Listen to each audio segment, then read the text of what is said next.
That one, I check already with Christian. Ayana guys. So here is all right with the changes. You mentioned that the rest of the Ayana changes will be taken later after the IETF was initiated. Yeah, basically, I had people from your email asked for one clear update, which was to have a reference. No, I know. The other one was more like a question, and ESCO We'll take care of that. Yeah, he's on vacation, but because he has a lot of implementation experience, Yeah. he's going to answer back on the requirements. So, We saw the Shepherd write-up. I sent you the link. That's the thing I want to I send. didn't read it yet, but I could read it. If you want to have a look, I'm gonna send it, and I will send it a couple of days. Okay, I'll take a quick look. Thank you. Thank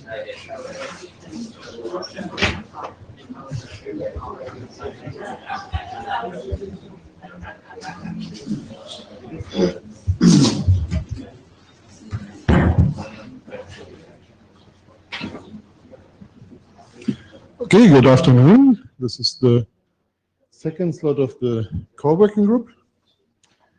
Node well, IPR and all that. Who's the JavaScribe? So you will scribe during your own talk. That's first. That's about it. Okay, thank you. And we have note takers, I think. Thank you. So this is going on in the Etherpad, so you can go to the Etherpad if you want to add to those nodes. The node well applies. We have cleaned up the agenda a little bit because we actually managed to do the congestion control item on Tuesday. But we will anyway try to roughly keep to the time scale we have, and I think we do have a good chance to do that. So unless there is no. Yes, you are not supposed to touch it. Are you sure? The JavaScribe sends a message with meet echo colon. All right. Ari, do you know how to do that? Thank you. Sorry. Of course, as always. But the problem is if you move the camera, they no longer can adjust it properly. Yeah, right. Yeah. Okay. So core interfaces. Who wants to do that? Oh, you want to do your.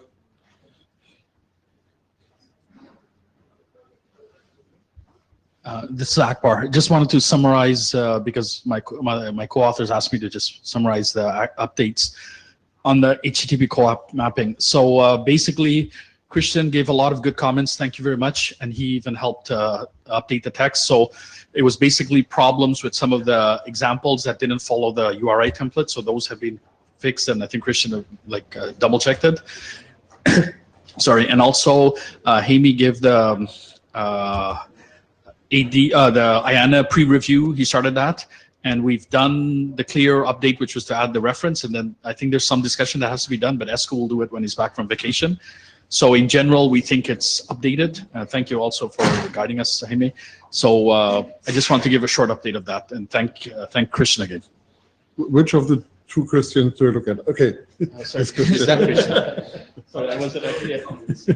Yes. So in my institute, we have the rule if somebody comes into the institute that has the same first name as somebody who was already in there, he gets a new first name. Okay, thank you.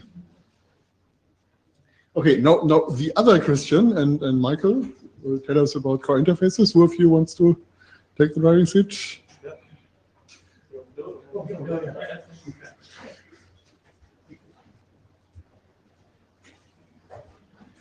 Okay, thank you. I'm Christian Groves, so if you see that on the list, and I'm from way down south, down in Australia. So I'm a new author on these drafts. I basically joined to help out with some of the workload with some of the other authors. They're pretty busy. So I've split the interfaces draft into two drafts now after some discussion back in March. So there's core interfaces version 5 and a new individual draft Groves core Dynalink 0. So basically, you can see there the split. Just to go through some principles first on how I approach a split. I addressed the split by taking what was there and not putting any new functionality in. I did fix some minor errors that were there, and so the thing is to really get agreement on the split with the current contents before we start introducing technical changes and additions. So I've tried not to change anything that was technically there. Some things have been removed though. And the split was based on the discussions back on, I think, the 30th of March. Michael put forward a proposal for the split. And I think that was proposing a split into 3 documents, but we've sort of split it into 2 because we've maintained function sets. So just a quick summary of what had changed in the interfaces draft. We moved the dynamic linking to the individual draft, as well as the conditional observation attributes. We removed the hypermedia collection and controls. I believe Michael's preparing some drafts around that for the thing-to-thing research group. So that will be picked up back into there. That's why we've removed those. There was also discussions about whether we keep the Waddle descriptions, but I think there were some concerns that they were too formal and what was the criteria that they were chosen in the first place, etc. So we just try to keep it simple and just remove those. So in things that are retained in that draft, there's interface descriptions for linked list, batch, link batch, sensor parameter, read-only parameter, and actuator. The collections that are maintained are linked list, batch, and link batch. We did maintain the text around function sets and profiles. There was some discussion we had that the OCF was making sort of use of that type of thing. So we've decided, well, we kept that in the text, but that's probably up for discussion, how we want to move forward with that. So for this draft, the next steps that we think we need to do is basically to update the text around how this document's using REST and to say how that works out with the IETF. Look at alignment with OCF collections, develop some best current practice. We did have some offline discussions just prior to lunch saying that we might do some work on mapping to the OCF and having that as an appendix or something like that. So that could be something for here, just to say how the function sets and profiles are needed. There was discussion on the list of saying a less formal approach is needed. Is that already achieved by removing the Waddle and just maintaining the text that we already have? So then the new draft that's been published is the individual draft, and that contains the link binding, so that's the core binding, as well as conditional observation attributes, the Pmin, Pmax, etc. And that's basically a cut and paste from the core interfaces version 4 draft. We have removed the Waddle descriptions around those aspects. So the next steps for that is, the first question is, can this become a working group draft, because it basically is text from an existing working group document. We have to look at the behaviour of the binding and the observation attributes. That was sort of previous discussions on the mailing list. There's some text that needs to be cleaned up around that. There's also discussions about adding several new observation attributes around the reporting state and introducing upper and lower bands, etc. So I've put a link to the email regarding that if you want some more in-depth knowledge on that. So that's an overview of what's done. Thank you. So, Carsten, the lightweight M2M references to the old interfaces draft are now kind of split to the 2 documents, or is it only referencing the DIN-link document? I believe it's just to the core interfaces, but maybe Michael could Well, say more. these Michael. Yeah, Michael Koster, Smart Things. Yeah, that was really one of the reasons for splitting this, is because lightweight MTM only uses the observe attributes. They don't use anything else out of the interfaces. And OCF is using stuff out of interfaces, but not using observe attributes. And the only thing the two drafts had in common was using an interface type to manage the bindings. So you had an interface and a collection you put bindings in. But that can be defined standalone just fine. It doesn't need the other definitions in the interfaces draft to define how to make a collection of bindings. And so lightweight MTM doesn't use the collection of bindings either. They only use the observe attribute definitions. Great. So that means, but by just finishing the interfaces draft, we keep the reference by the lightweight MTM intact, and well, they'd have to switch the text of their reference to the name of the new draft. Yeah. That's, yes, okay. yes, that's what I was getting at. Okay, but we don't require them to do major surgery. No. Okay, that's good to know. Okay, so who has read this new cutout draft? The authors have read it. This is surprising, and three more people. Okay, good. So those three people, do they think this is in a state that we could continue working with it as a working group? Christian nods, Don nods. Okay, Hannes. Hi, this is Hannes. I'm a little bit behind on reading up of the new stuff, but thank you guys for executing what was discussed in Buenos Aires. I think for me it's a no-brainer whether to adopt this as a working group document. You essentially strip out one part of the functionality, move it into a new document. Why should that have not the same status as before? Like, it's a document management issue that was caused, as Michael said, by the different activities in two different standards organizations. Yeah, well, excuse me. One reason cutoff stuff is to put it on a different timeline. So I just wanted to make sure that's we don't put it on a different timeline to work on for 2 more years and then finally get it done. But it's stuff we can operate on at about the same timeline. Okay. So I think the current milestones have March 2017 submission date for that. Is that right?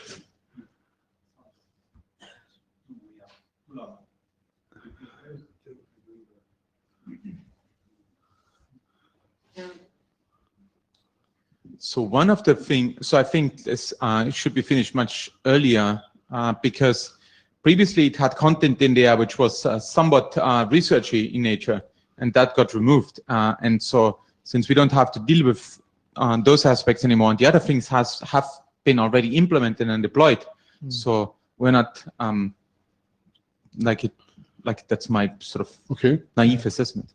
I think it depends on the ambition level on the describing the interworking with OCF and the interfaces draft. How sort of I think this document, this for example, could be could from a like both of them are now pretty simple. Like from glancing through this. The deadline on the interfaces one is further out, right? No, those are both March, weren't they? But right now we only have a milestone for the interface draft because the other one is on the working document, and that is pretty far out because at the time when we made the milestone, we only had one author, and that author was kind of overloaded a little bit. So we thought it would take a long time, and as Hannes said, we have removed some material. We now have 2 people working on it, so we might be able to do this more quickly. So maybe you can relay us your predictions on when this will be done later on. Okay. That would be great to get this one finished because it has been so long on our plates. Any other comments on this set of drafts? So we will take the adoption to the list as usual, but I take it from the discussion here that those people who have seen it like it, but the 3 people is kind of a little bit too small to say we have a room consensus to adopt it. So I think we should put that on the list, but it should be pretty much a no-brainer. Thank you. Okay, good. So who wants to start with this?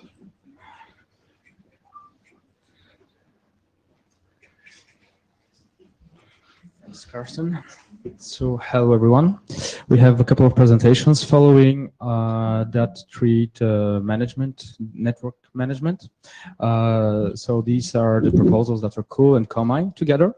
And because we have some time, we'll actually start with looking at the roadmap and the how you actually use all of these drafts. So you maybe saw that there are a couple of drafts that are out there. So how do they stitch together?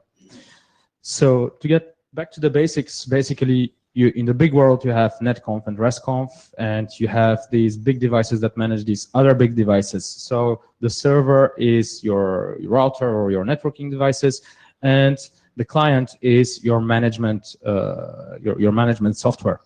So of course, the goal here is to bring this to constrained devices, and it is in a typical client-server relationship. And what we bring to IoT with these proposals, with these drafts, is actually the Young modeling language that has been used in many other working groups and around the IETF. And the Young management language, the Young language actually is the way that you define the contracts between your client and your server. So you write your module, and then you deploy this to your client and to your server. Then on top of it, you actually use a protocol to exchange the information that you would like to do. So netconf, restconf, or a co-op-based protocol, and this is what we are doing here now. On top of your protocol, you actually, inside you put your payload, which is the data. And in netconf, it is some huge XML data, right? So it's not suitable. In restconf, it is typically JSON represented data. And what we are doing here, we are actually bringing how all this is expressed in CBOR. So we need a couple of items around here. The first thing that we need to do is we need to define how the protocol operations are used, and we need to define this mapping between the CBOR and the Young. And this is what we've been doing for the past couple of months. There is a draft that's a working group item, and let's go into this in a little bit more detail. And just to give you an idea of how you and the users around are going to be using this, we'll go through the typical steps of actually deploying an application with this. So you start with the first point, which is you write your contract. So you write, okay, what I want to do with this thing. And for this, you use tools and things that everybody else is using around the world. Then you compile them. You compile these contracts to some kind of a code. So typically you'll get a stub in a C or some other language, or maybe a library that will provide for you all the functions that are out there. So here we have an implementation in progress for this. Then in our case, you get from your Young language, you generate something that we call a structured identifier, a SID.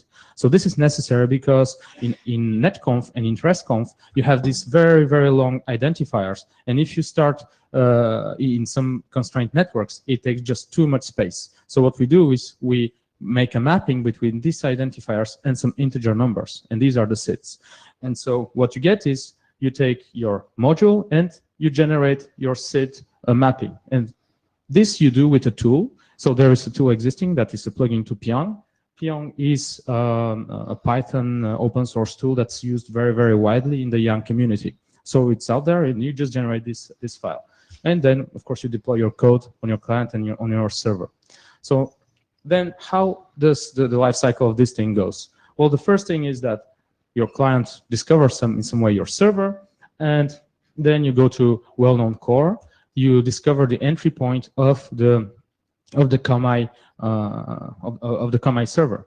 The entry point is, let's say, it's /c for the rest of this talk, and then you can use this Young library to discover that all the modules that are actually available on the server. So you can have many, many modules with many, many different functionalities. And one of these modules is actually a thing that we will standardize, and is like a introspection thing here. And then you do some normal operations on this, like, you know, you get the configuration, you change configuration and so forth. And these are things that you will find in the COO and in the COMI drafts. So this is the way the whole thing works. And okay.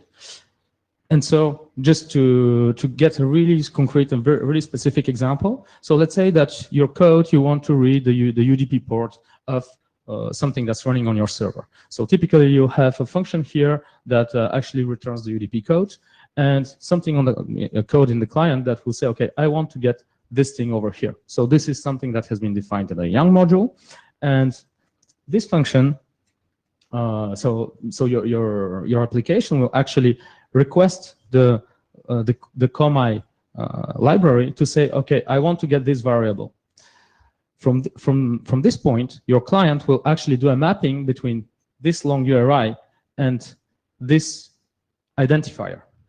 This thing is actually described in the SID draft, and we'll be talking a little bit after on this draft.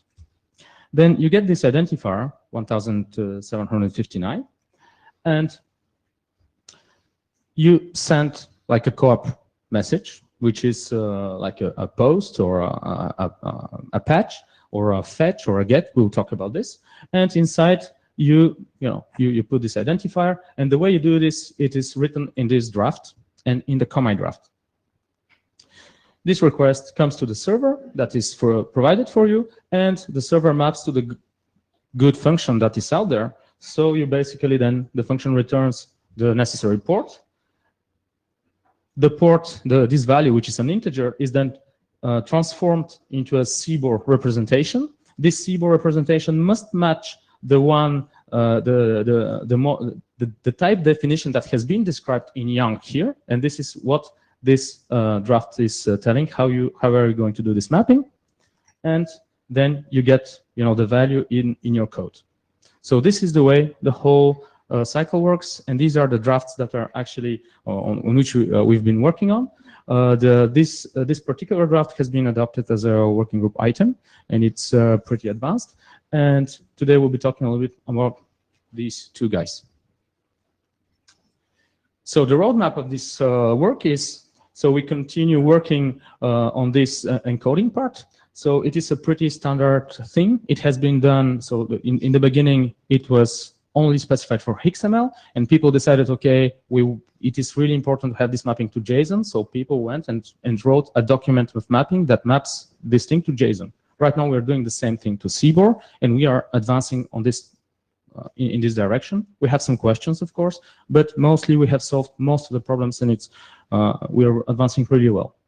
Then we have this draft, which is the structured identifiers, which basically says, okay, you have these integers, then you have, you need a registry for some of them. So this is the way you would imagine to run a registry, and you need a way to describe them. So this is a file, this is the format of a file representation, how you describe the sits. So it's very straightforward draft, and it's pretty stable right now. And we'd like to get your input on this guys. And then we have the protocol operations, which basically says how you use the different methods, get, put, post, fetch, delete. And this is on this draft and the COMI draft. We have a draft, also this is an ongoing work, pretty stable. And we have the last one that is the discovery of the modules. And of course, this is like a more, this requires a little bit more work, and we'll not talk much about this today. What we have also going on right now is actually the discussions with Ayana and everyone on Ayana on how to actually set up the registry for the structured identifiers, and we have started the work on implementations. The future work is something more, we need more discussions on this and how do we do bootstrapping, authorization, multicast, lots of other stuff. And of course, we would like at some point to enable to have support for lightweight M2M, because we believe that with this scheme where we use these identifiers that fit in 1 byte, we really can achieve really great efficiency, and we can actually bring this to the lightweight M2M community. So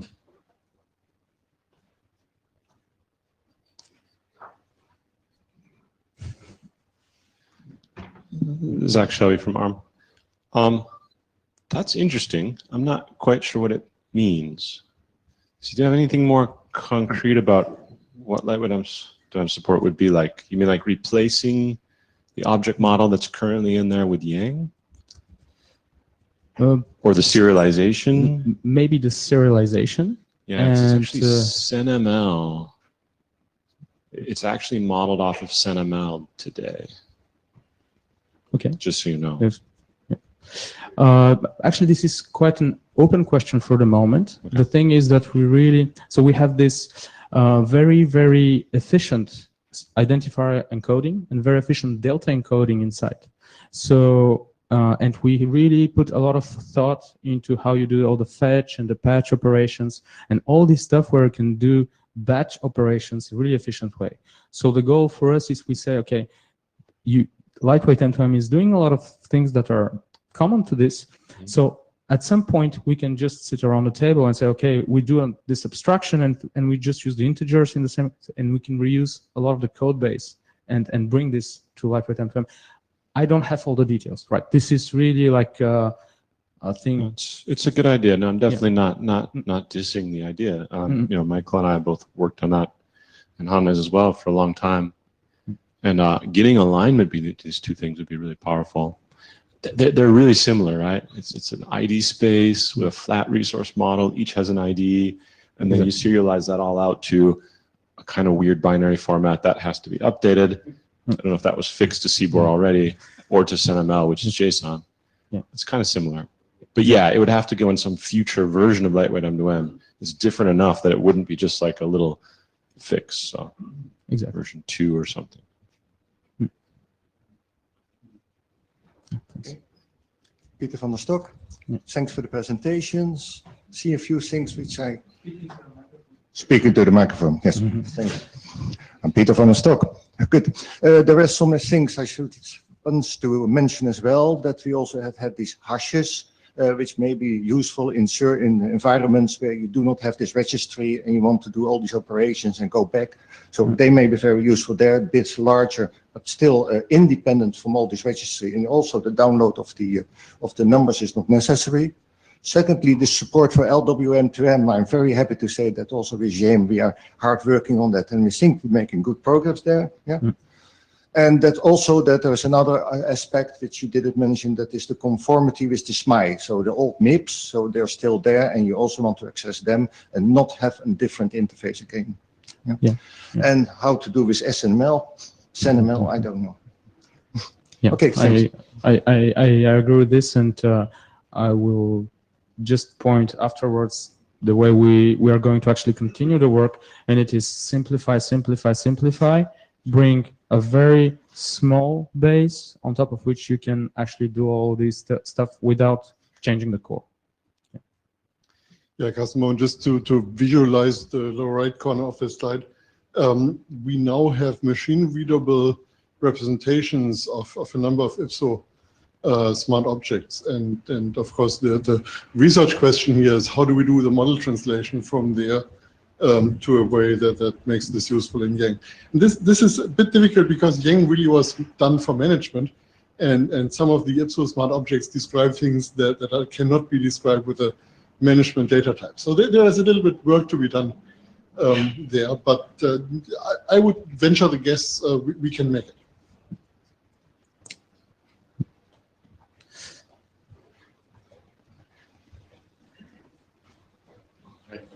Andy Bierman, I'm a little concerned about the diagnostics of SIDS in the field. I have to deal with debugging stuff. Do you think it would be a big burden to, especially in the early parts of deployment, have the devices be able to dump all or part of their mappings?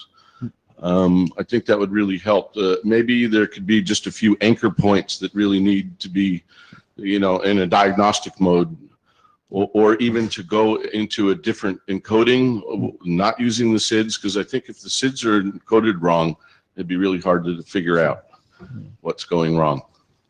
So there has to be some way to verify what the server thinks it, SID 412 is like that. Thanks, Andy. That's actually an excellent point. We didn't think about on this in the first time in the first discussions. It could be possible to have a new content format that doesn't use the deltas, so you can enable it for debugging purposes. Another discussion that we had rapidly 2 days ago, and this remains also to be seen, is to define a new diagnostic notation where you actually see the deltas and the SID that they represent. And this is a thing that I think could be really interesting, not only for deltas but also for other users in CBOR. Yeah, Carsten, maybe a small warning here.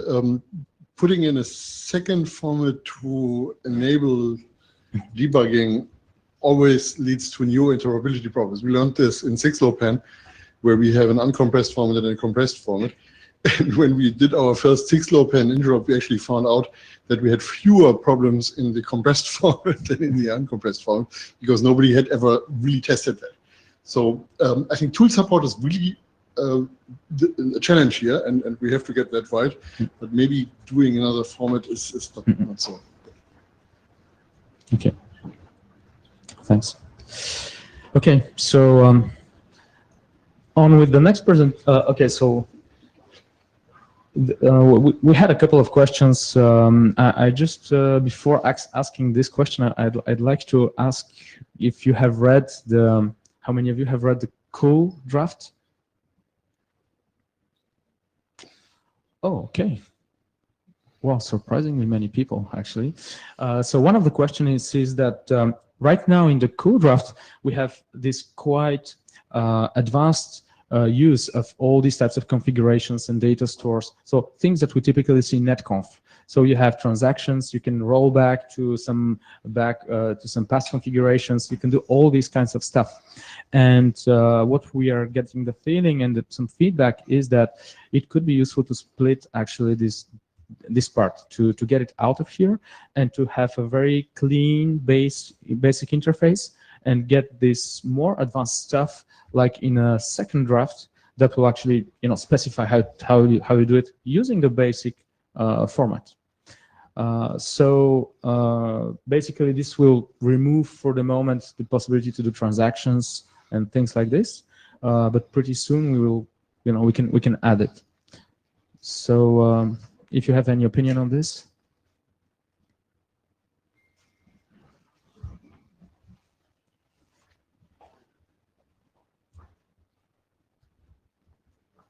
I think we would benefit from having a keep it simple, stupid version of this out relatively quickly. We have this really aggressive milestone of being done by the end of this year. There are several other people who would benefit from us keeping this milestone.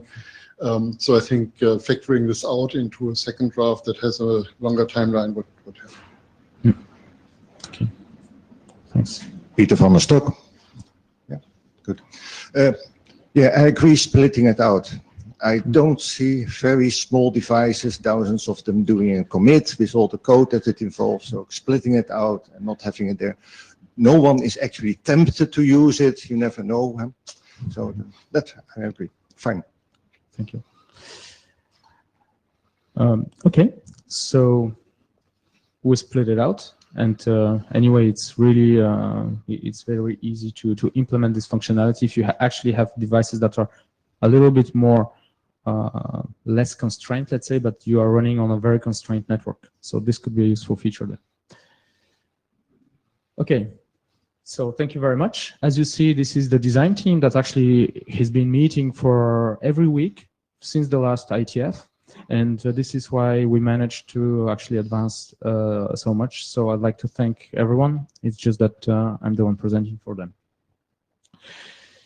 So moving on with the next presentation, which is on the young to CBOR draft. So this is the mapping.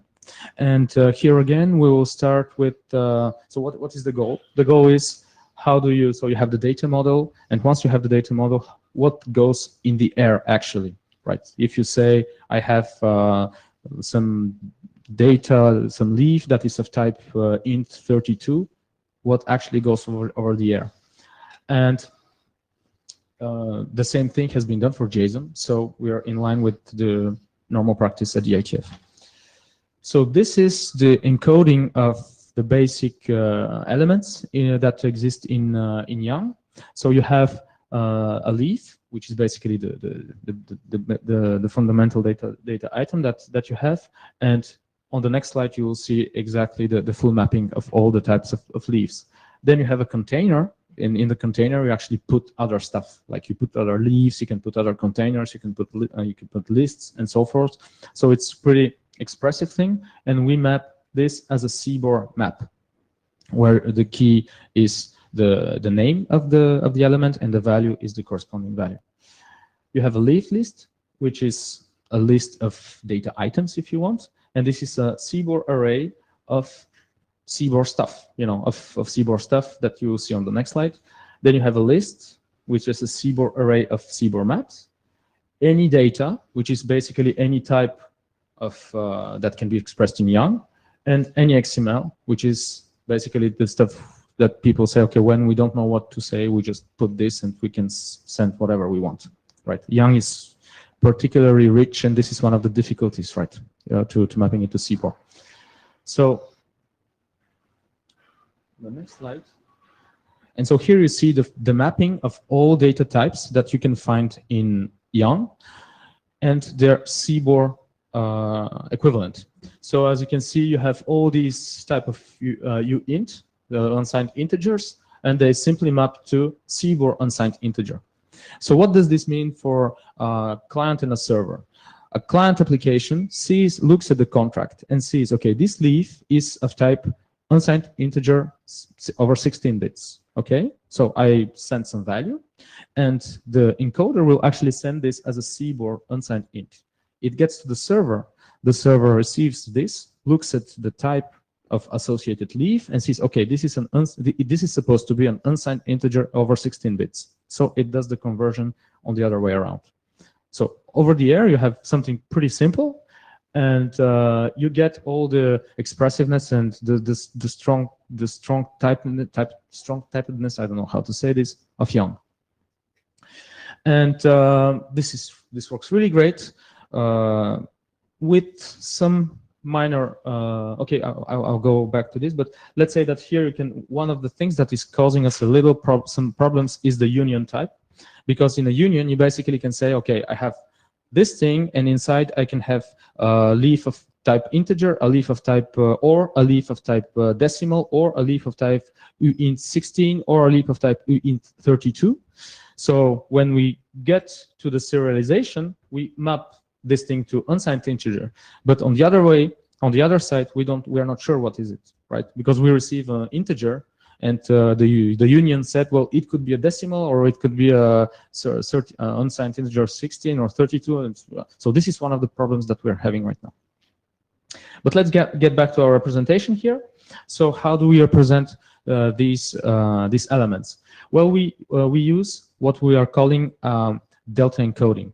So here you have an example of a container that has several elements. So this is the identifier of the first element and the corresponding value, the identifier of the second element and the corresponding value. In this case, here we have a leaf. We can imagine that we have a leaf. The name was something like the example that I said initially. It was maybe the UDP port or something. It got mapped to the allocated SID, and here we will have the value. This value it's a string in this case. In here we have a leaf list, and we have another set of elements here. So basically, this thing gets compressed with the delta encoding to a thing that is much more efficient in CBOR. So the parent elements are preserved.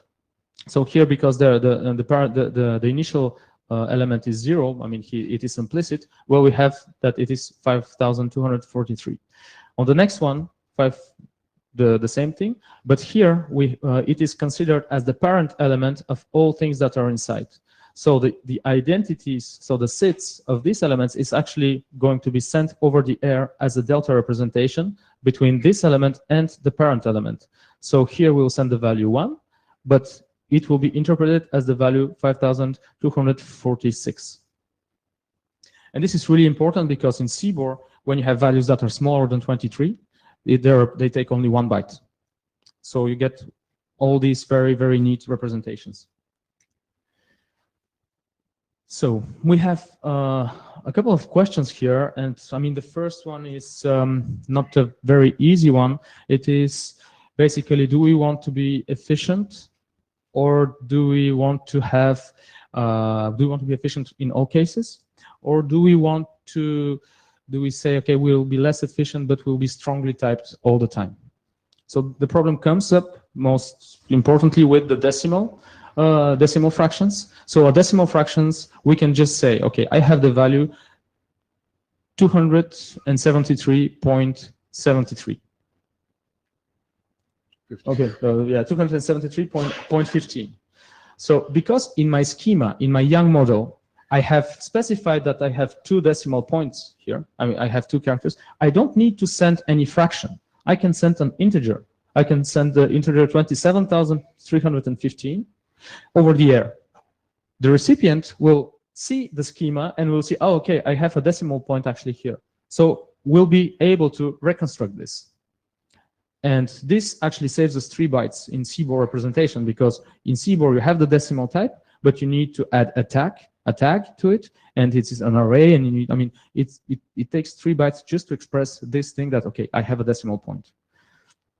That works really, really great, except when you have unions. When you have unions, then you say, okay, I have a type here, and it can be an integer, or it can be a decimal with 2 decimal points, or it can be a decimal with 4 decimal points. And so I serialize this over the air as an integer. The receiver receives this and says, okay, it's an integer. Okay, how do I map it? Do I map it to the integer, or do I map it to the decimal with 2 points, or to the decimal with 4 points? The easiest solution is to say, okay, you always tag the decimals, and you always say, this is a decimal. Okay. This means that whenever you have some opportunity to do this efficiently outside of unions, well, you lose this opportunity. We don't see that much unions around there. And another solution will be to say, okay, there is some kind of intelligence there. Whenever there is a possibility of a conflict, then we do the intelligent thing, and whenever and then we tag it explicitly. And whenever we know that there are no conflicts, well, then we serialize to the integer, to the simplest way. So this is an open question, and this is a question I think that we also need to discuss with young people. I don't know. Andy, at some point, he was saying that we also need to tag this every time, but then we lose efficiency, right? Andy Bierman, I don't know if we have to do it every time, but then you add code complexity if there's multiple ways to encode the same thing. I need a deterministic solution, not a probabilistic solution. Network management can't work kind of 92% of the time. It's just, you know, maybe you're sending sensor values out. You can have some bad values sometimes, but no, not in the management plane. So, so I say at least in the union, it has to be correct. There's still problems with this in JSON and XML. We send some of the bits and enums in strings. And we'll get about a 10 or 20 to 1 compression by using numbers there. But again, if we have to be very careful to scrub the Yang modules to make sure that they're not going to run into problems. And then if there are problems, I don't know how to do them. So it's kind of like we have to make sure the Yang modules never get out there that have this ambiguity, and that's a challenge. But I don't have a great answer like we can. You know, I don't want to make it strings all the time. Obviously, that makes it just as inefficient as JSON. So, yeah. But so what? I don't know what the working group thinks, of whether just having a special case for unions to make sure they're correct It's true that this decimal 64 is used much less than plain old signed and unsigned integers, but so the 3 bytes wouldn't really hurt you that much if it's not used that much. So who in this room is a regular visitor of the NetMod working group? 1, 2, 3 people. So can you go to the back of the room and clarify that and sort that out for us? So the real problem is that, well, we could write a tool that looks at the union and finds out whether it's ambiguous or not and encode it accordingly. The problem is that modules also evolve over time. So what was unambiguous before might be ambiguous in the next version, and we want to be able to handle such a situation. And there is no silver bullet right now. At least we don't know it. Jim. So I was going to ask more or less what it was. I mean, it seems to me that half of your problems can be solved by tagging unions. So that if you have a unions where the data type is going to be ambiguous in terms of which choice it is, if you put in a tag at that point, so you know which one you've got, you have solved your problems. And you can, as future things come in, if you get a situation where you are then have a problem, the one that was there before doesn't have to be tagged, but all the new ones do have to be tagged. So at that point, your union is unambiguous, so this isn't an issue anymore. So one way to handle this would be to use the mechanism we use for allocating SIDs to also number union branches. And when you have a new version, you keep the old branch numbers around like you would keep the old SID mappings Precisely. around. Yeah.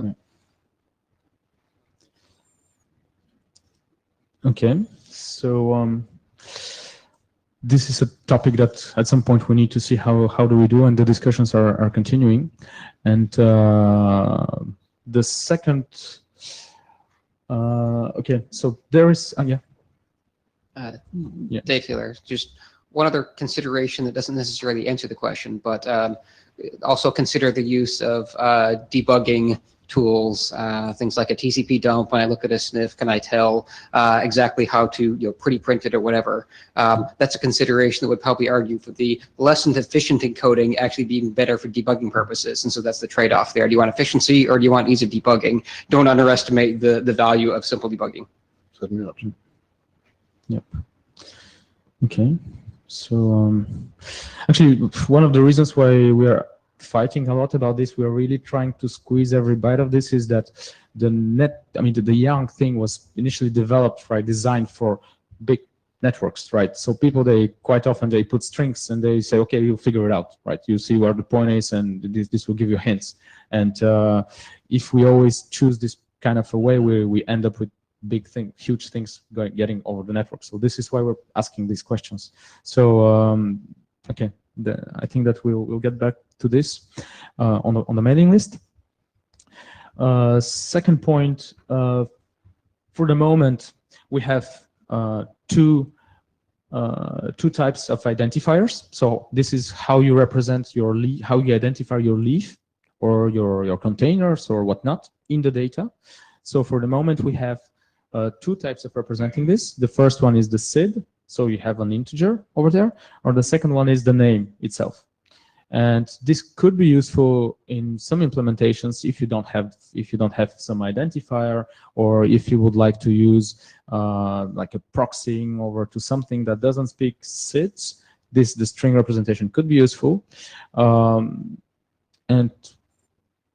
on the other hand, we can just say, okay, in constraint networks, you need to have a SID, you need to have some kind of a mapping, whether you have it on a registry or you do it outbound or you do it with a hash or you do it whatever way you do it, but we keep it simple and we say there are only integers there.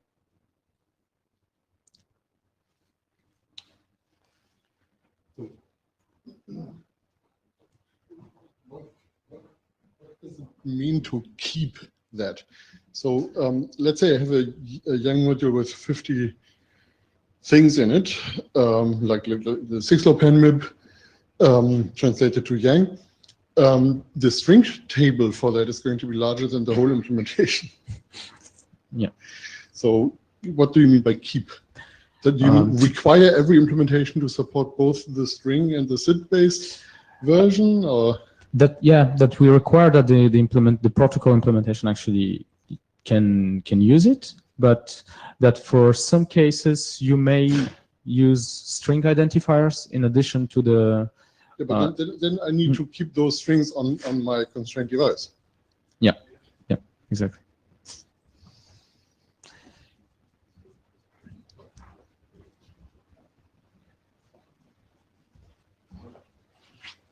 Andy Bierman, I have to share the same concern as Karsten. I don't even want to do Yang hash anymore because I don't want multiple ways of doing the same thing. It's the wrong direction for constrained devices. And actually, identity refs show up a lot. Instance identifiers hardly ever. I've yet to see a Yang model that had in its configuration instance identifiers. It's used actually in the error stuff. The error path is the most common one. But yeah, we have to pick one way and then have diagnostic tools to tell you those numbers are wrong. Yeah.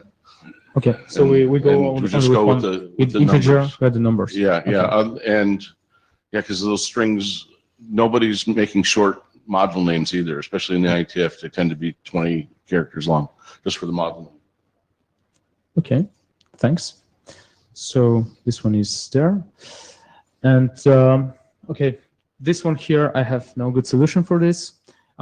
The question is basically, again, comes up with unions. So in these things, you can add enumerations. And these enumerations, you can basically name them. And so you can have something like, I have the enumerations in 3 languages for yes and no.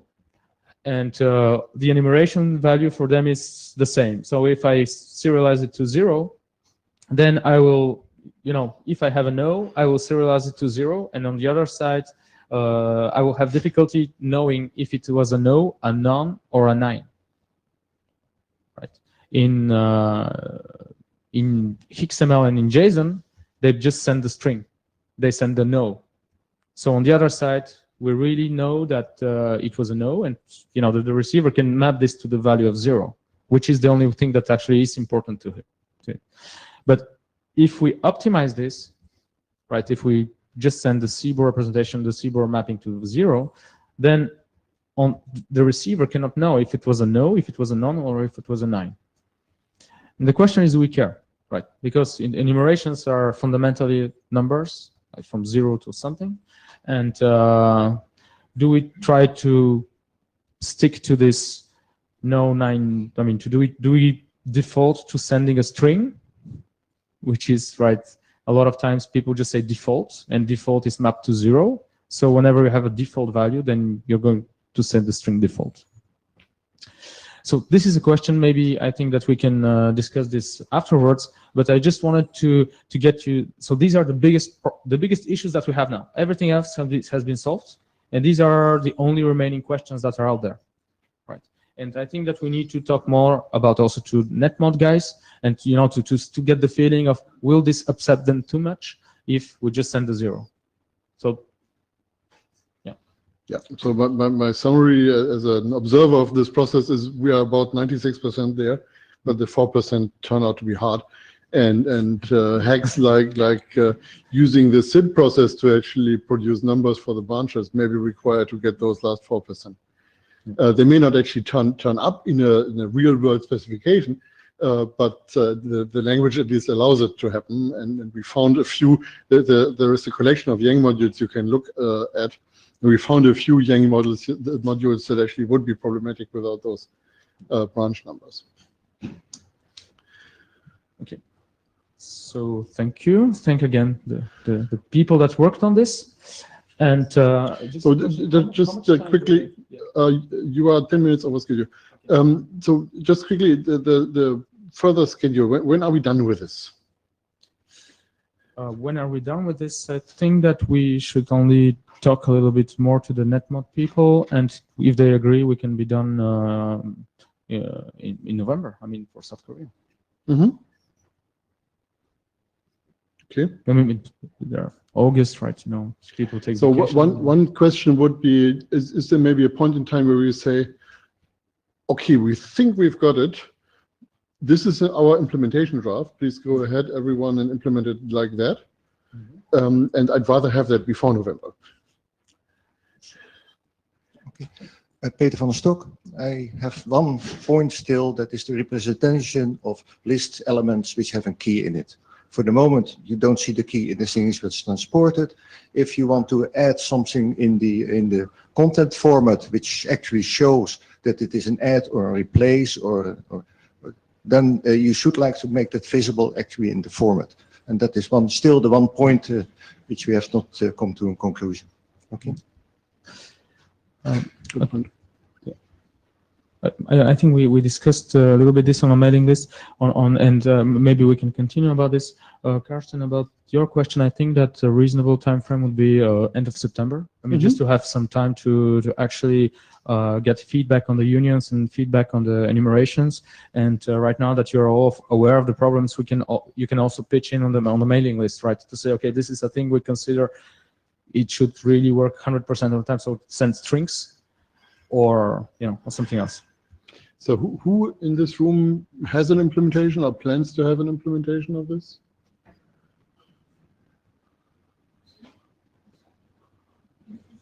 Okay, we need a little bit more implementer support, I think. So that maybe it's also something we need to work on. Yeah. Okay. And we'll make it open source, of course. I mean, it's not. Okay, and now we move on to the next draft, which is the SID draft, the structured identifier draft, which is basically saying, okay, how you map these long strings to numbers. It's a pretty straightforward draft, and it basically says, okay, in Young you can have all these kind of elements. So you can have modules, you can have features, data node, you can have RPCs and actions, notifications, identities, and so forth. And we say, okay, basically they're always identified by a string. In REST-conf, it maps to an URI. So what we say is we take this and we give it a number, an integer number. That's it. And what we do is we allocate this for every identifier that you find in a module. You add an integer that is +1 +1 +1 in this module. So we basically allocate a range of identifiers to a module, and then you do the mapping. When you do the mapping, you can do it by hand manually, and you just provide a very simple JSON file that describes, okay, to this URI I map the number 2005, to the next URI I map the number 2006, and so forth and so forth. There is a tool that does this for you, and the format of the JSON is written in the draft, and the principle is written in the draft. So pretty straightforward. And here is an example of the use of this tool. So but you obtain a SID file, and this SID file is so you can write it by hand if you want, but the best thing is, of course, to use a tool. So you run the tool, you provide the Young module that you want, and then you provide the SID file that you want as an output, and you give it, okay, which are the numbers, which is the range that has been allocated, and you can update in automated fashion. So if you change your module, you run the same tool, and it will handle this gratefully to allocate some new IDs if you need to, and it checks for consistency. So this is in the draft, and here is an example of this SID file. So you have the range that has been assigned. So you have an entry point. Here in this example, it starts from 20,000, and you have a size. So we allocated 100 SIDs to this module. So the name of the module is Toaster, and the revision is this revision. And then you have just a list of items. You have here the identity, so the name of the thing, of the element that you're allocating to. For having some metadata with it, it is said, okay, what is the type? Okay, this is an identity, or okay, this is a feature, or okay, this is something. And so this is the label, and this is the SID. 20,000, 20,001, 20,000. Pretty straightforward, right? And if you need to update something, I don't know what this is. Yeah, if you need to update something. So this is, for example, someone came back and did a revision and added an element between this element and this element. So in the past, they were 20,006, 20,007. And here the tool automatically generates. So, okay, there is a new element. So I will allocate the next seed available with that is 20,017.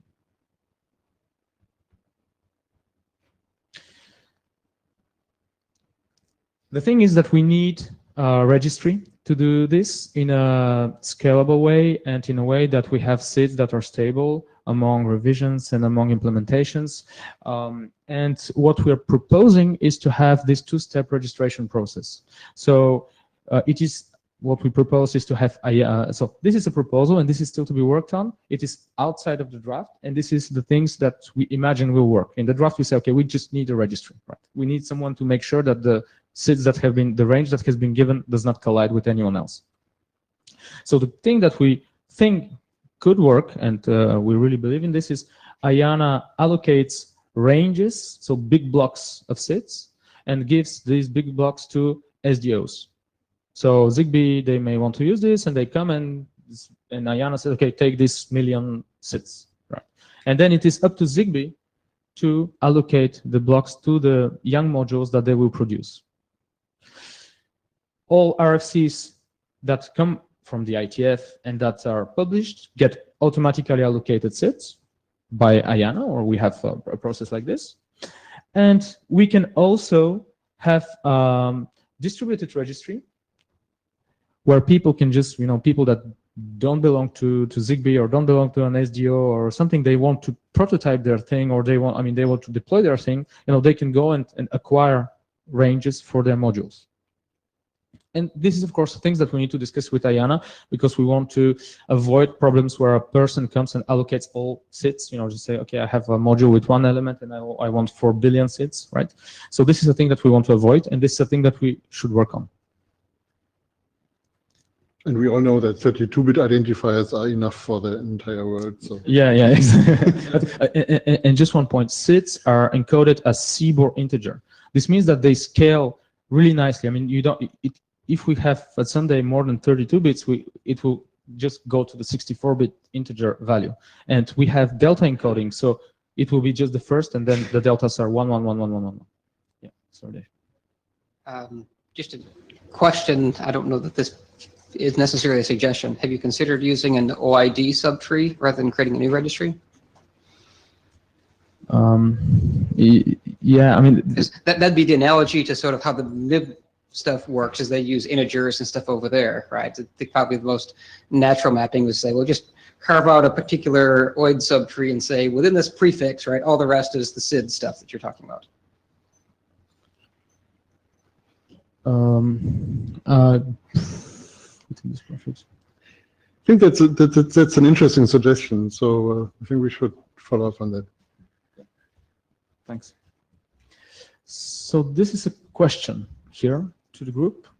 I'm not sure if it's the moment, but it's pretty straightforward draft, and it's necessary for the YAM to CBOR mapping.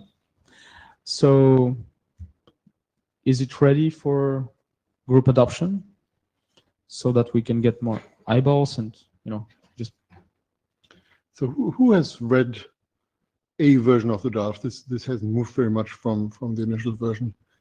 One hand, 2, 3, 4. I think again we have too few hands for stating room consensus.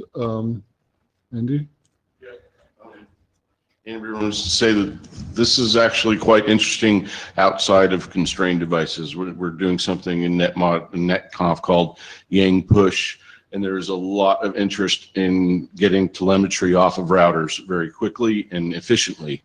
And when we show them that we're 80% more efficient than JSON, for example, they're going to want it. Okay, so it's going to be used for specific applications outside of constrained devices. So I think it's definitely risky because there's so much complexity to work out, but I think we should work on it. Yeah, so the complexity is not so much on the technical side, it's more on the policy side? How do you organize this in such a way that doesn't derail at some point?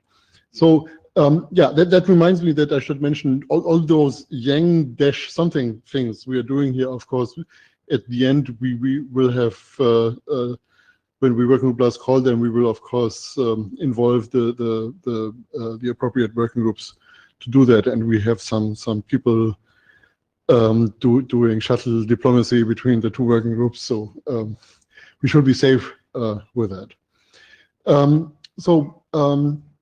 Basically, I still think we need to take this to the list. I'm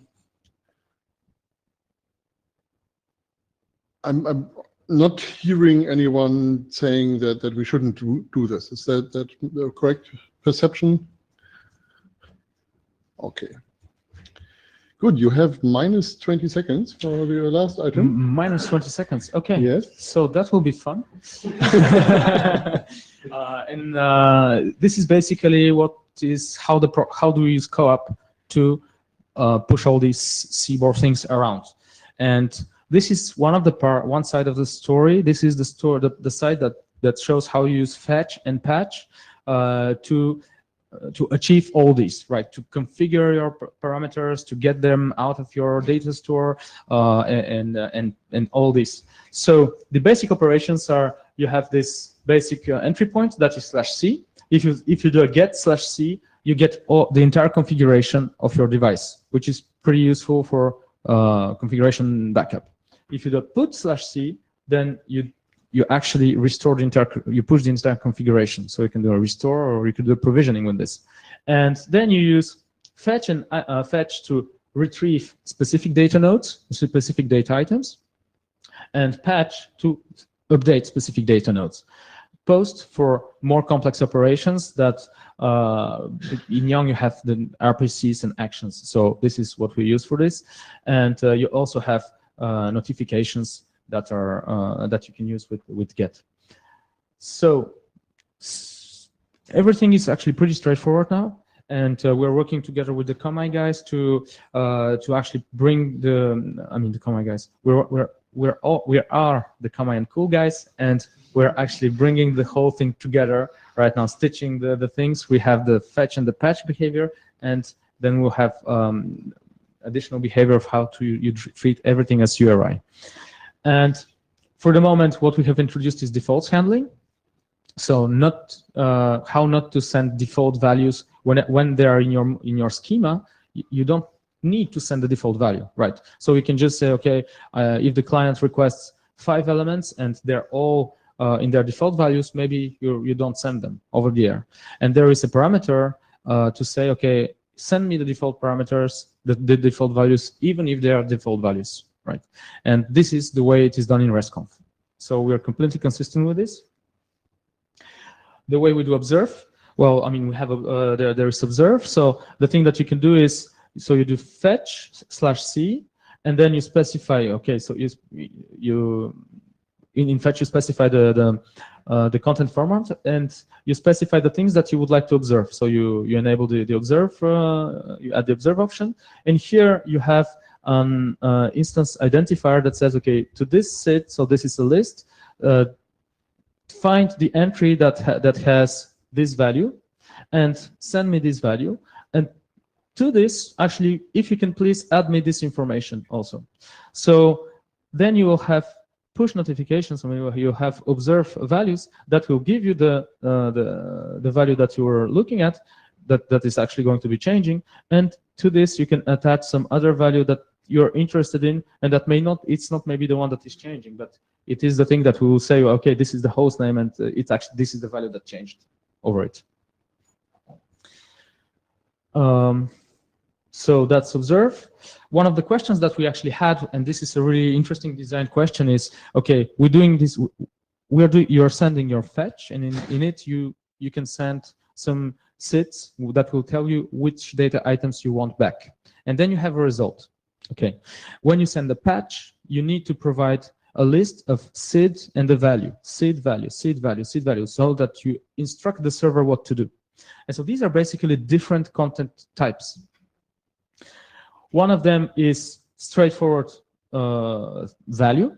So you just put a CBOR value, or you can have a CBOR array of values, or you can have a CBOR array of instance identifiers, or a CBOR array of instance identifier, comma, value. And so the thing is that we actually can infer all this by just knowing what is happening. When we do a fetch, we know that we are sending a list. When we do a patch, we know that we are sending a CBOR array that has instance identifier, comma, value. We have, but with what we chose for the moment as a design pattern is to say, okay, even though we know implicitly what's happening, we will explicitly put a new content format every time. And this way we will instruct the client or the server what's actually happening there. So to give an example, here you have the context of use. So when you do a, okay, let me just move to the next example because I think it may clarify a little bit. So we do a get/c. So this actually gets the whole data store, and here the client will receive the content type cool value pairs plus CBOR. So this means that it has a list, and the first item is the SID, comma, and the corresponding value. Then you have the delta, comma, corresponding value. Delta SID, comma, corresponding value. And this is the content format here that is telling us this. We could have said simply, well, this is a get, and we know that we will get this. So we put just CBOR here. And we know that we'll get a CBOR array, and we know that the first element will be that will have a delta, comma, value, delta, comma, value. Yeah, but we chose to do it like this. So it will require like allocating 4 content formats, and it may, lead to some kind of a code complex. I mean, I'm not sure it's going to be a code complexity, right? So if you have a feeling about this, is the right approach, or should we just say, okay, no, if you do a get, you get this, and don't use any other content format? Not sure if you have a feeling about this.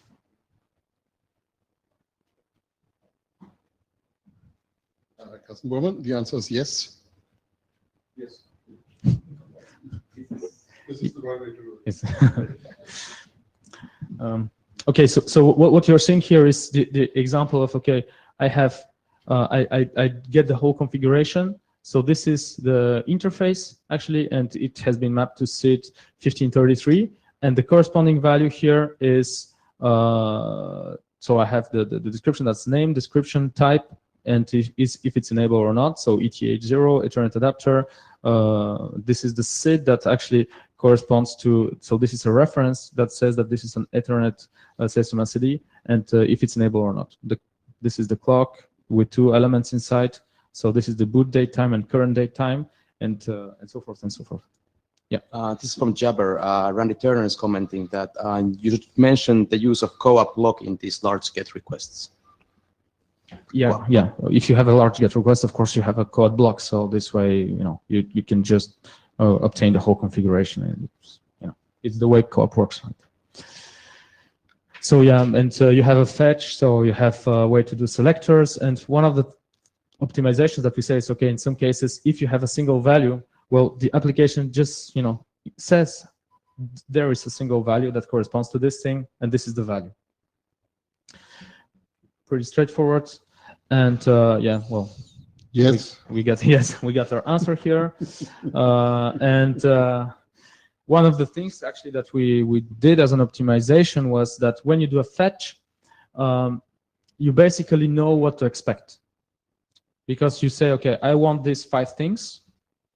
So in your response, you don't really need to specify once more, okay, the first thing, this is the first thing, and this is its value. This is the second thing, this is its value. Because you're waiting for 5 things. So you just push back an array of 5 things. And this is, there's a content format for this that is telling you this. So it is really useful for very constrained networks. Yeah, thanks, Peter. Yeah, very constrained. But we mentioned, Peter van der Stok, we already mentioned the debugging. And when you remove the first identifier, the debugging will be much more harder.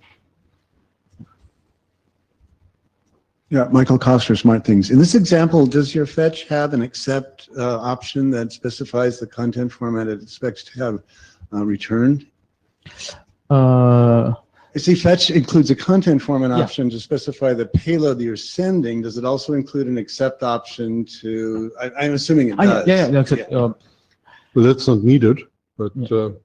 you could actually use that option to select between the abbreviated and the long Okay. form of that if you really want to do Okay, thanks. That and now Andy will come to say that he wants one way to do it. No, I'm just going to say that this doesn't work at all for Yang choices. It's totally broken for Yang choice. Okay. Because you don't know what the server's sending. It's a choice of multiple cases, and you have the parent, and now you're getting the nodes underneath, and he just sends 532 Fred. You don't know which case arm that was from. I don't have an answer to this. I think that Michelle had figured this out, but for the moment I have no answer. So maybe yes, maybe there's a problem with this. We need to see how it works, right?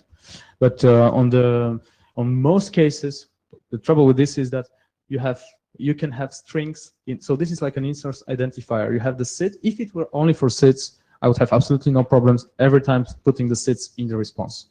The thing is that in your request, you can have strings that actually do the selection, right? And you guys have long strings there. So you don't want to send them back systematically if you don't need to. And of course, we need to look at the choice. Thanks, Michael, for the content accept. I think that's actually working pretty good. I think you're straining your minus 20 seconds already. Yeah. Oh, yeah. Okay. So yeah, that's it. Thanks. Thank you. So I think this is really amazing work, and it will be interesting to see whether we can get this finished. Klaus.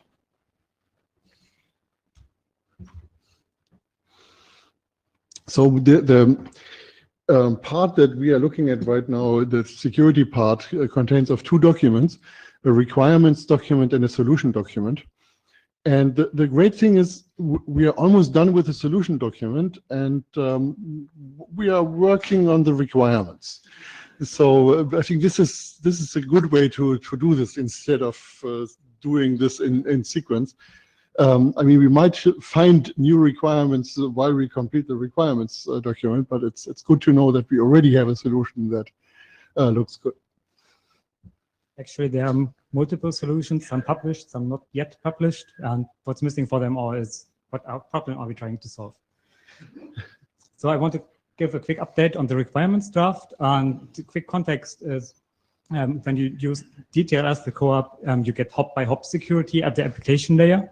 So every proxy is one hop, and while the communication between hops is secured, every proxy essentially can do whatever it likes.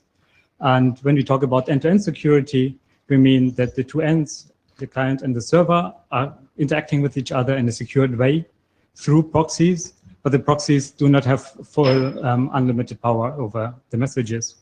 And this is also known as application layer security and object security for co-op. So what we did in this draft is we didn't change much of the contents compared to the 0.0 version, but we majorly restructured it. Question? Just a question on the previous slide. Given that this working group does have, here you talk about co-op proxies, given that this working group does have a co-op HTTP proxy, is this, are the requirements scoped to co-op end-to-end, or is it more like, CBOR end-to-end, which might go through a co-op to HTTP proxy? Which one is the intended scope? We're trying to secure co-op interactions. So not just objects that we're transferring between elements. We want to secure the request response exchanges. Sorry, didn't understand if that answered my question or not. If it did, I didn't follow. So, all right, I already mentioned. I got to mention my name, Dave Thaler.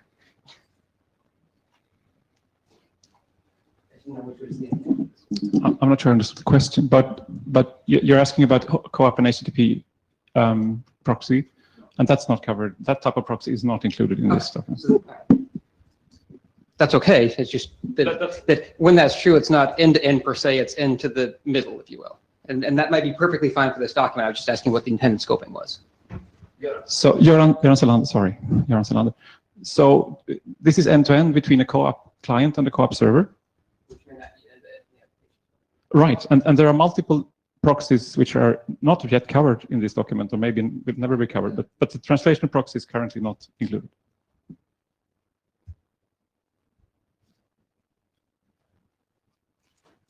So the content hasn't changed much since the 0.0 version, but we did a major restructuring of the document because we got complaints that the first version was a bit hard to read. So what we do now in this 0.1 version is we have a thread analysis. We look at the two ends in the communication, the client and the server, and these are sending their messages, and we analyze the threads that can happen when you receive a message. And we identified 7 threats: spoofing, delaying, withholding, flooding, eavesdropping, and traffic analysis. And you can find the details in the draft, but we assigned a requirement for mitigation for each of these threats. The interesting one is eavesdropping, because we say this is required to be mitigated. And mitigation is usually encryption of the message. But proxies must read and write parts of messages to do their proxy job. So solutions will have to find a trade-off between proxy functionality, like caching, and the desired level of protection, like how much can be encrypted and how much can only be integrity protected. So we have 2 examples in the document for 2 different possible solutions. One aims to have a very high level of security at the cost of reduced proxy functionality. And the second one tries to maximize proxy functionality at the cost of reduced confidentiality protection. So we're quite happy with this 0.1 version of the draft. Do you want to comment first? We're quite happy with the 0.1 version. There might be some things that could be added, so it's not ready for working group plus core, but we think it's ready for working group adoption. So one comment that I think I made it to a previous version, I don't remember when exactly, was that one of the security requirements may be to actually not have confidentiality at a specific proxy. So if I have a home network that has some energy management in it, and I give that information to my energy supplier, I really want to look into my proxy and see what information does the energy supplier get. There may be integrity protection on it, but I still want to see it. So there may be security requirements to not have confidentiality. Jim Schott, first of all, I want to congratulate you on the rewrite you did. The first version basically put me to sleep before I managed to get through the first section. And I've scanned through this document a couple of times, and I will actually give you a full review, and I actually could read it, which was a huge improvement over what was there before.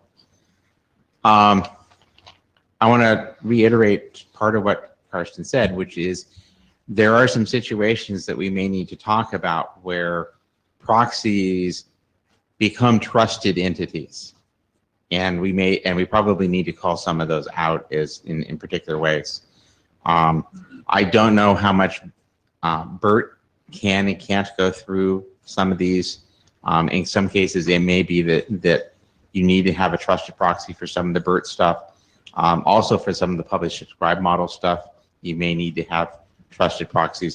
You may need to call out proxies as being trusted at different levels. But I will certainly do a much fuller review and get it out.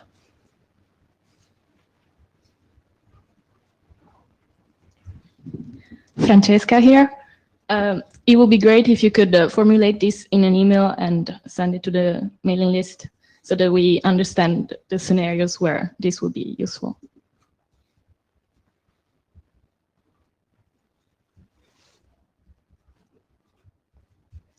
Okay, thank you. So it's the usual custom to end a slide set with a question whether this should be adopted as a working group document. I think this needs a little bit more work before we can discuss this. So you skipped it already. Thank you. Right.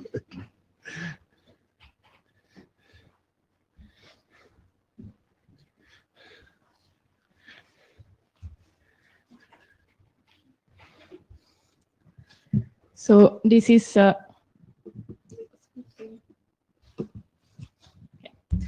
So this is the solution that Klaus was talking about.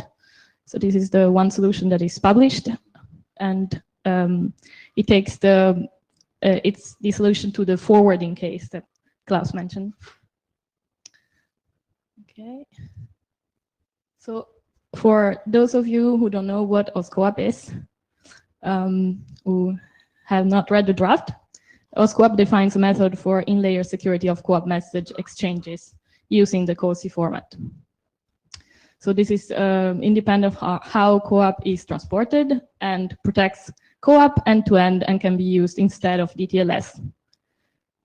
It allows legitimate proxy operations and detects illegitimate proxy operations. This is forwarding proxies we're talking about here.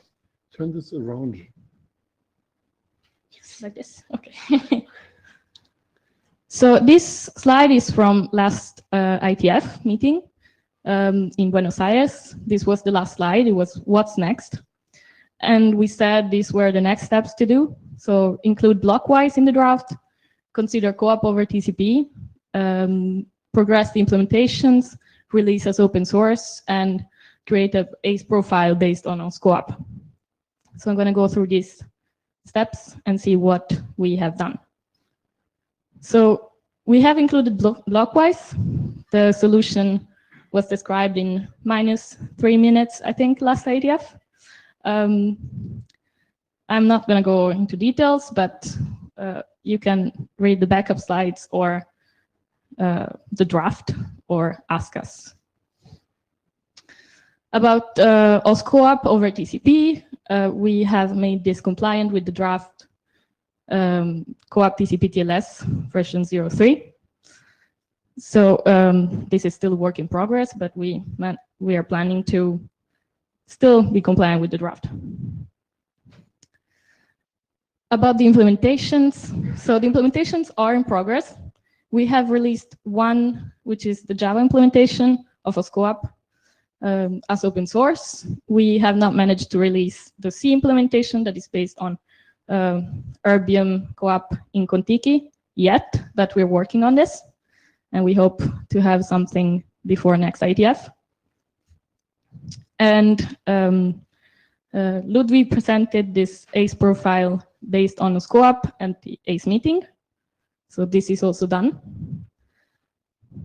So where are we now? We feel like this draft is stable. We have, so we share here our GitHub repository.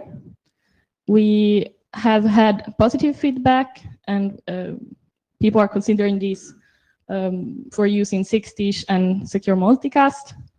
We have people who have committed to send more reviews, and the implementation is in progress and it's progressing well. So we feel like we are ready for working group adoption, and we would like to ask for your support.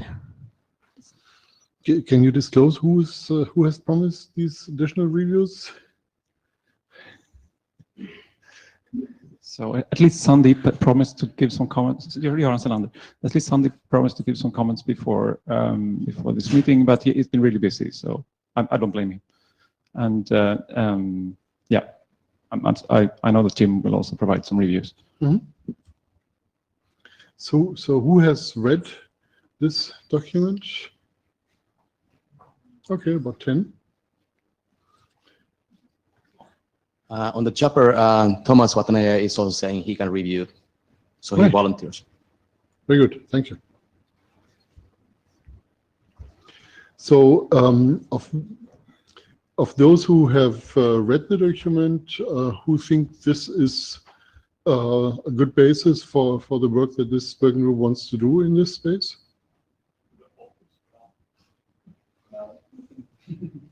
Who thinks it's not a good basis for the work we want to do? Okay, that looks like we have consensus to work on this document. And +1 for the good basis from the Jabber from Thomas. Thank you. How many were involved? I saw 10. How many did you see? Couple more, 12, a dozen, the dirty dozen. Okay. Good. So we have to verify this on the list, but I think we have a good basis to continue. Thank you. Thank Thank you. So thank you for doing this in 5 minutes less than you were given. So there are some backup slides, and I think these are pretty good slides. So you may want to take your time and go through them offline. Okay, next, Samuel.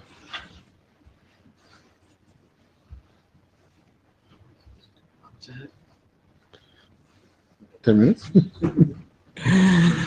Okay, I will give a quick overview of the remaining open issues on CNML. Yeah, now the working group meeting has ended.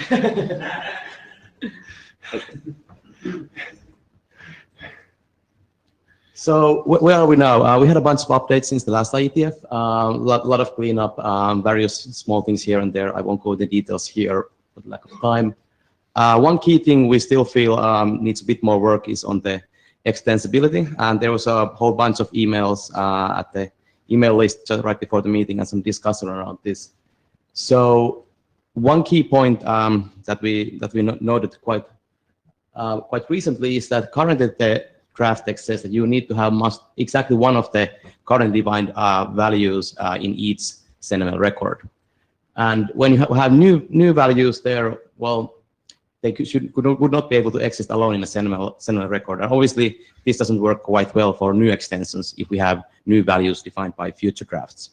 So what we are proposing here is to relax that rule. And there was one proposal on the email list sent a few days ago.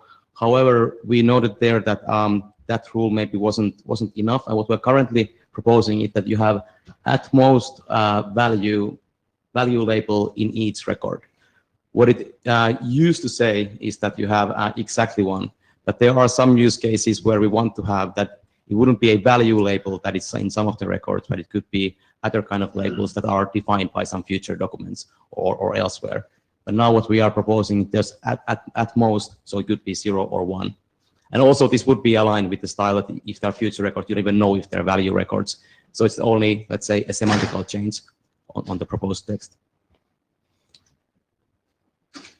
And then, yes, well, we have a value registry now, so you can register there with IANA new value labels. And I guess the easiest one is to do the same we do with the B values, that the values will be starting with the V. However, there was 2-hour quick workshop right before this core meeting where we were going through this, what I thought was a done deal issue, and we did recognize one more thing. So currently the text says that the first record, you may have both values and you may have base values. And proposal was now that, okay, do we want to make the first record such it would have values, base values, but not both? And this would have a set of benefits, for example. Christian, if you want to comment on that. Christian Amses, I'd like to comment briefly on that. This is even more important, not for the values per se, but for the names. For you can come into a situation where you start parsing things, you find a name, then there's some other stuff, values, base times, what's or not, and possibly extensions, which will, I think, be covered in the next slide. And then you find the base name, and only when you've passed the base name, you can actually do anything meaningful with the name, so you'll have to seek back. I think this exclusivity will ease parsing in constrained environments. Okay, so this is not a, let's say, substantial change, but still a change in the structure of the first CNML record. And at least on when it was Michael and Christian and I, this seems to all three of us to me a sensible way forward. So the question is, does someone think this would be a bad idea, or any other comments?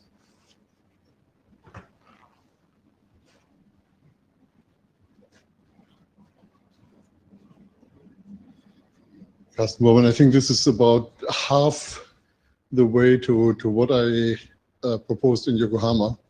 I would go one step further, but I like that one better than what we had before. So what we have currently in the draft, this is better? Yes. It would be even better to always have the first entry be a base record, even if that is empty. Yes, and a lot of people dislike that one. So this would be perhaps a good trade. You wouldn't, well, you, go ahead. There is a significant event in the development of our culture where we invented the number 0.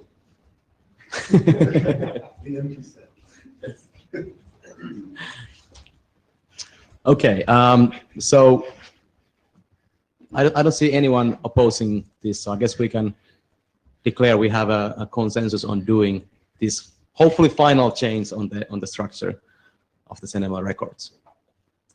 Excellent.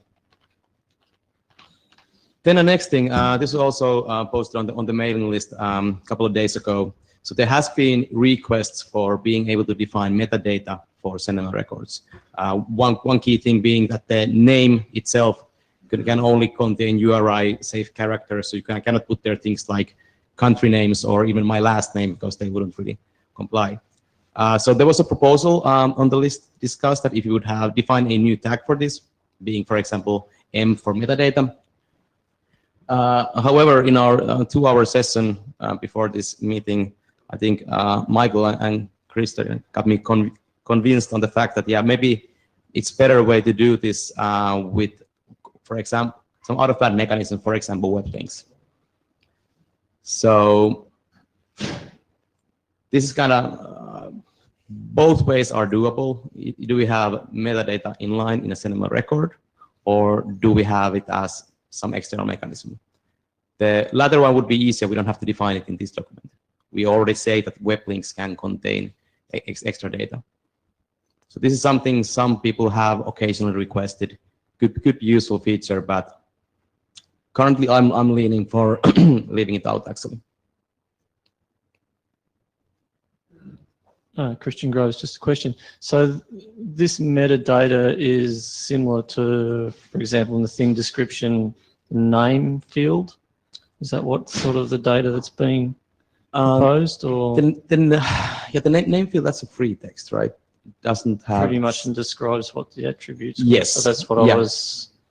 So it would be, let's say, comparable. It could be a display name. So it would be up to the application to use the whatever. But maybe that was one of the points I said. Maybe it's better to use web links for that. You can then have the more structure and you have more richer vocabulary to actually define things there. Here it would be just opaque string. So contrary to what was proposed 2 days ago, I would now say we don't do this. But we do have extensibility, right? Yes, I mean, we still can define new tags and everything, and we do can So use if I want this, I can still do this. Yes, I mean it's okay to do this later. Okay. So we are not forbidding to forever do this, but it's just we don't do this at least in the base specification. Sounds good. Okay, I see thumbs up from the crowd. Excellent. Then one new thing. This was also discussed in the 2-hour workshop, and it has not. I don't think it has been much discussed before. So far, the name and base name semantics has been that you just concatenate 2 strings together. So you have a base name and you have a name in the record. You put them together, and that's your full name. However, it was noted out that do we want to have richer semantics there, or a bit more functionality, which would be the URI semantics for the base name and name. And what that would basically mean, just a few examples. Like for example, if your base name doesn't end with a slash, and your name, for example, contain a thing, it would, instead of being /base/thing, it would be just be /thing. However, if your base name ends with a slash, then it would be the concatenation that we are using or currently defining. And then if you go a bit further, if you define a full schema there, you would actually replace the whole base name. So this would be how you currently use URIs in this kind of context. And well, I can see pros and cons here. Michael Koster, Smart Things. So just To expand on that a little bit further, the draft suggests that SNML can be used to represent collections, and that the combination of base name and name can be used to address items in collections. So to me, that says that it needs to have something like this, because items in a collection don't always have to be within the context of the collection. The collection just has links, can point to items on the same server. It can point to items with a different authority. Colin Jennings. I'm not in favor of this at all. I think it's a bad idea. I mean, obviously, in the current semantics, we can put slashes and represent all the URIs and concatenations of URIs. But the whole way that URIs work, where /b plus thing equals /thing and deletes the b, is horrifically confusing to start with. It doesn't help. And a lot of people are using this for sensor names where they have 20 sensor, it's channel 0, channel 1, channel 2, channel 3, channel 4, and they want to just, it's not channel /0, it's channel 0. It's not a URI, it's just the name of some device, and they don't want a URI. So what we have right now works for URIs and not URIs. So enforcing that these have to be URIs, I just don't see the win of it. Yeah, actually, I agree with Colin. This is neat, but we may understand URIs, or some of us, but nobody else out there that's using this stuff does. So we're probably going to end up with a bunch of people breaking stuff without knowing what they're getting into with this. I'm sure there's workarounds for collections that have things in different places. You make separate, separate SNML documents then. So who in this room has read RFC 3986? Well, almost 10.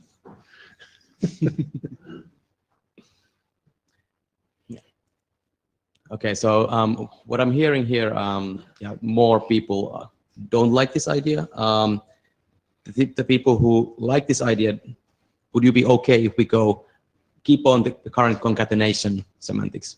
Would that still work with your use cases? And once again, yes, we can define new labels that have different semantics if we need this, but we keep the name as simple concatenation. Christian Amsus, I think that there are some applications of batches where this will not work because you're always concatenating to the implicit base name. We might find a workaround where the implicit base name stops being the URI context. Then things might look differently. I'd need to go through this in more detail. And one other thing I'd like to add, just because it has come up not on these comments but on others, that it's complex to parse. Of course, there's some switch cases to go through that, but it's not like you have to build the complete strings just to match against the URIs you're interested in. So this can be done in very small applications. Yeah, likewise, Michael Koster, Smart Things. I could imagine doing an extension where you could add an anchor property or something like that was explicitly meant to be a UR base and would expect the names to be processed that way, other than using the BN tag. Okay, I see people nodding for the more Michael's proposal. So a different extension. So what I'm proposing here, we keep the name as it were, and make it clear it's concatenation. Apparently, it wasn't very clear from the current. And also, I think we need to clarify the base name or lack of base name and the implicit base name, that relationship. Apparently, it wasn't yet clear in the draft. So the implicit base, if you get it from a URI, that's a SNML pack, there's an implicit base name of that URI. And if you have a base name there currently, instead of the implicit, you would use that one. Yeah, Michael Koster here. You could even call it base URI. I guess that could give the wrong impression then again. Note a lot of people do not want it to be the URI. They're getting these things from all different types of places, and they don't want the URI they use to fetch this to have anything to do with the name of the sensor. It doesn't, right? Mm-hmm. Yeah. So we just want it to be URI safe. URI safe, yeah. And I mean, I thought that your proposal was excellent, that we can do an extension that explicitly does this. Makes tons of sense. Okay, so we keep it as such, and maybe we work later on an extension that gives the full URI semantics. Then next issue. This was also a proposal posted on the list just a while ago. So there's a whole set of potential use cases where you do measurements at even time intervals. You do, for example, every 5 seconds or every 10 seconds, you take a measurement, and you maybe end up with a long set of these in your SenML pack. And then with the current where you would then define the difference to the base time in each and every record. So you would have, as you can see on the example on the left, you would have time 0, time 10, time 20, etc. However, in this case, of course, it's obvious that is how the time is calculated. The proposal here would be to have a base time offset or a base stride, as one name was proposed, where you could define the base value, for example, in this case, base stride 10, and each SenML record would be 10 seconds from the previous one. This gives you some compression, actually quite a bit of compression in this particular use case. On the other hand, it adds some complexity. You have to do a bit of simple arithmetics to figure out what is actually the time in each record. And then there are some issues if you use decimal values, if you use integers or floating points, you may get in different kind of situations there. I guess the first question is, do we want something like this in the base document? Once again, can be, of course, done later in an extension, maybe. But first question, do we want something like this as part of the base specification? Maybe we get a show of hands on that. So again, okay, is there anyone, let's take a show of hands. I hope it's okay for the chairs if I take one over here. So who thinks we should have this kind of functionality in the base specification? I see half a dozen hands. Okay, who thinks this would be not good for base specification? See, couple of 3 hands. Okay, go ahead. So Tim Carey, Nokia. So the question would be that what happens if you're off stride? So then you wouldn't do this. Good. Yeah. So instead of 10, 20, 30, I'm at 10, 21, 30. And now how do I know I'm at 21 on the second or the fourth? Yeah. I'm sorry. Yeah, I mean, you could do all kind of funny schemes. Occasionally you put their value and then you don't, but I think that would go just way too beyond the complexity and the trade-off here. So if you are off stride, you don't do it. Or if you are roughly on your stride and your application is willing to have a bit of drift there, yes, you could still use this. But yes, if you wouldn't be able to do it on an equal intervals, no, you just wouldn't So do I this. can always fall back to current if I'm off Exactly. stride. Okay. That's how I would say it.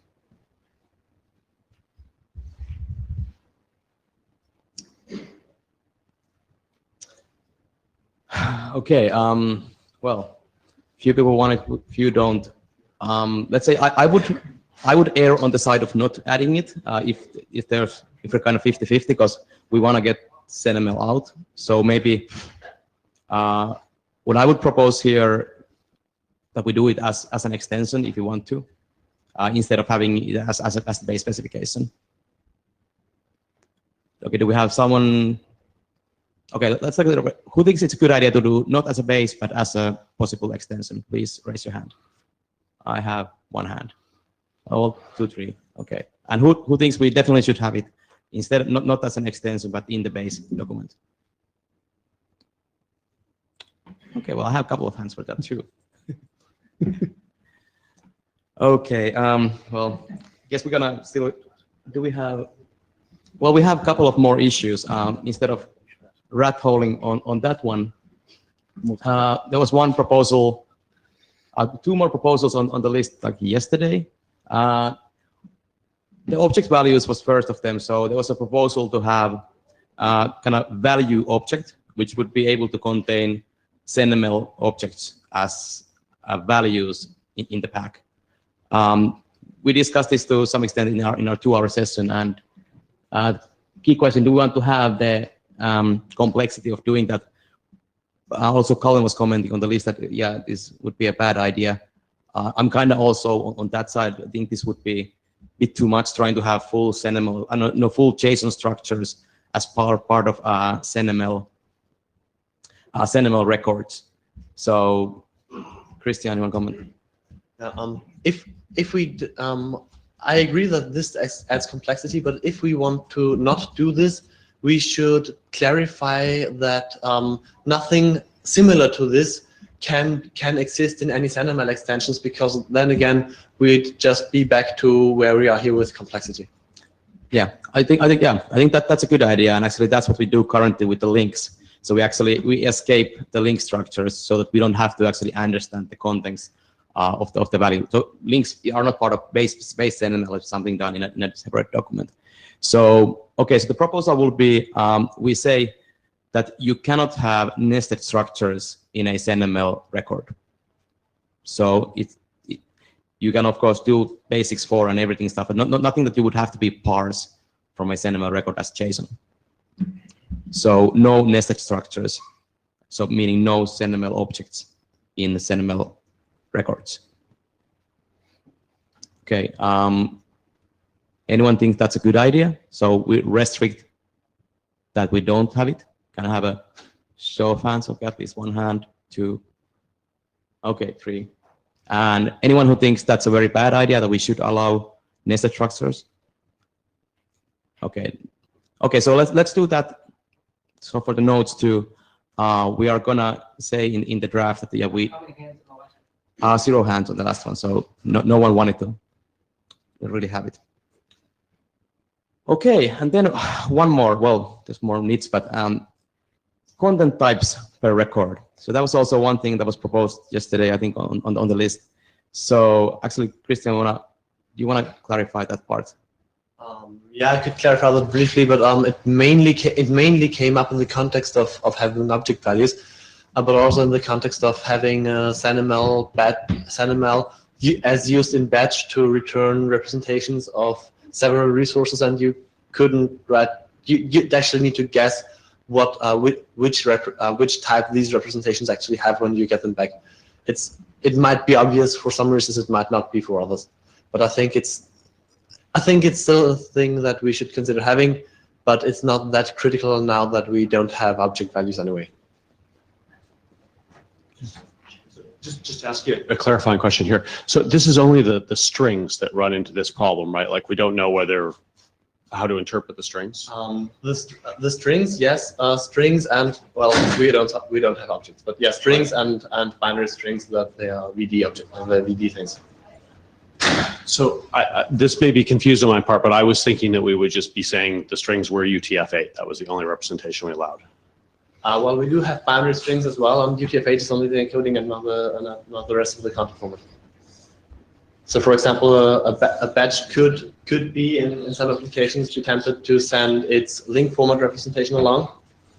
So not only give the current values, but also the metadata about all the current values, about all the members in the batch, and then the client and then the receiver would need to know that this thing that's SNML now here contains a string that is link format. Be that link format in binary or already -3 minutes.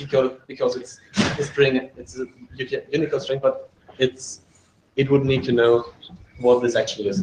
But the actual extension would be like L:, whatever, so you'd know it was a link format. Hi, sorry. Maybe this is something you guys should discuss as authors. Yeah. Because there is still one more document. Okay, and well, the presentation has a few more minor issues. Go check out the slides. Let's take the discussion on the mailing list. But I think we closed down most of the issues. We'll still one remaining on the offline. And there's a bunch of other works. There's a bunch of issues on the mostly editorial in the GitHub data tracker. Yes, that we can go. Okay.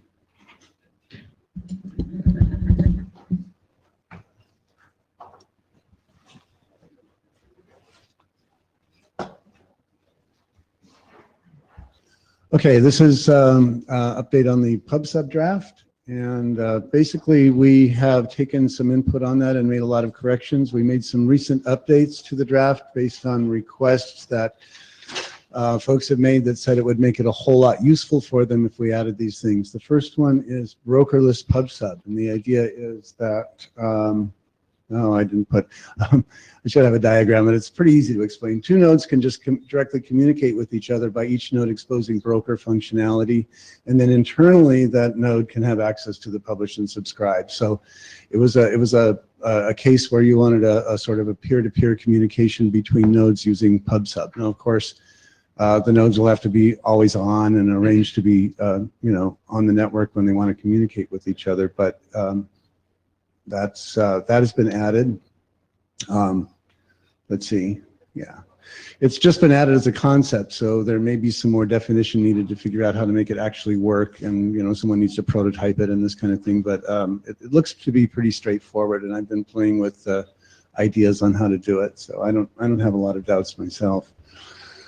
We also added topic discovery, which really wasn't in there before, and we said the broker may expose its topics in a well-known core, so you can find out what topics are on a broker by looking in well-known core. And also the broker may register the topics to an RD, which we didn't have a mechanism for previously, by using the the pull pattern that's in RD, where the RD can be triggered to extract and do a fetch to get the links out of the PubSub broker. And you do this by sending an empty post to the RD's well-known core location from the broker. So that provides a mechanism for the broker to operate with an RD. Some possible future extensions. We've had some people register interest in doing some extra things, particularly patch, and you could forward patch payloads if we supported patch, and the clients would just use the patch content format, the content format of the patch document, and would receive patch documents in response to published patch documents. Also, there's a less worked out idea of adding queuing of messages using posts, so you could basically have a collection of messages, resource representations on the broker that you add to using post, and it's not clear exactly how that list gets drained as you notify clients, but it was an idea to allow some queuing. And it might need a special interface. It might need some more design around it, but that's basically what a possible option. And I think these are both optional. I think that a server could return a code that it doesn't support that, and the client could figure out some other thing to do. I'm not sure we'd have to require all servers support all of these, but definitely need some input on that based on use cases. And the status is basically there's a lot of interest. I get a lot of requests, especially in the last one, since the draft had expired. People have been emailing me and calling me and saying, "Hey, we're building one of these. What's up? Are you still doing it?" And yes, we're still doing it. I'm sorry we let the draft expire. We won't do that again. And tell us about your use case, right? So there are a few implementations already, and some open conversations with some folks working on OCF and some folks at Amazon on implementing this for their cloud services. So I think it's a good time now that we stabilize the draft, limit the new features, and then drive toward completing it, since we have some implementations and some interest. And we'll look at the use cases from the people that want to implement it, and I think at this point we're pretty well. No new features, stable, nothing's likely to change. So I don't have a bullet about asking for working group adoption. I'm assuming if it makes sense, we'll figure it out and we'll do that. So who has read a version of the PubSub draft? Oh, most. Who has read the most recent version? Well, that's more than 10. So of those, who think this is now something we can take on as a working group item? Well, most people, more people than have read it. No, that's interesting. Because I did a good sales. Okay, who would be against working on this? Okay, as usual, we have to take that to the list, but I think that there's a lot of support for that right now. Oh, who is willing to provide a review of this document? So we have Hannes, Christian, Jim, Bill, Peter, I don't know your name. Okay, well, that's pretty good. Okay, so we have 45 seconds left. Should we sing something together? Or enjoy the evening. That went well, excellent.